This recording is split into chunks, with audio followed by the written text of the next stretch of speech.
মালিক কে? এই কথা কি এই মসজিদে না ময়দানেও? সমস্ত ক্ষমতার মালিক কে? এই কথা স্বীকারোক্তি দিবে আল্লাহ, ঠিক কি না?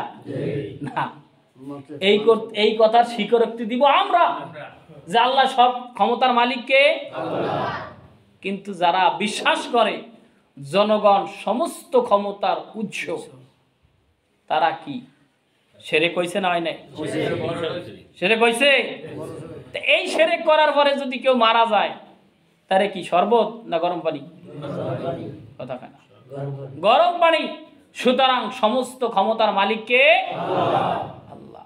আর সমস্ত ক্ষমতার মালিক যারা আল্লাহরে মনে করবে, আল্লাহ তাআলা তাদেরকেই ক্ষমার ঘোষণা দিয়েছে। সুবহানাল্লাহ বলে।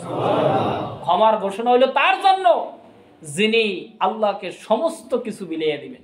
তিনি মনে করবেন না যে হ্যাঁ আমিও পাওয়ার আছি, আমারও ক্ষমতা আছে, আমারও অমুক আছে তমুক আছে, এগুলা তারা বলবেন না। তারা সর্বদা সব সময় কার কাছে চাইবেন? ক্ষমতা আছে একচ্ছত্র কার?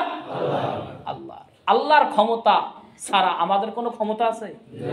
একটা ল্যাংরা হাফ কোন দিয়া ঢুকুক, কোন দিয়া গেট অন দুইটা না মসজিদের, একটা আধা কানা হাফ ঢুকুক, আমরা যারা আছি আমি তো আগে দৌড় দিই, এমনি আমি তো আগে দৌড়ি এইটা দিয়ে আটকে দিই যে আমার দিকে যে নাই। আর আপনারা ঠিক কিনা? এটাই তো বাস্তবতা,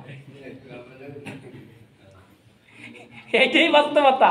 আমাদের ক্ষমতা একটা ছোট আন্দা কানা হাফের কাছে হার মানে, ঠিক কিনা কন? হাফ তো দূরের কথা, আমি তো যে রাবারের এক হাফ আছে, খেলনা হাফ দেখছেন কোন সময়?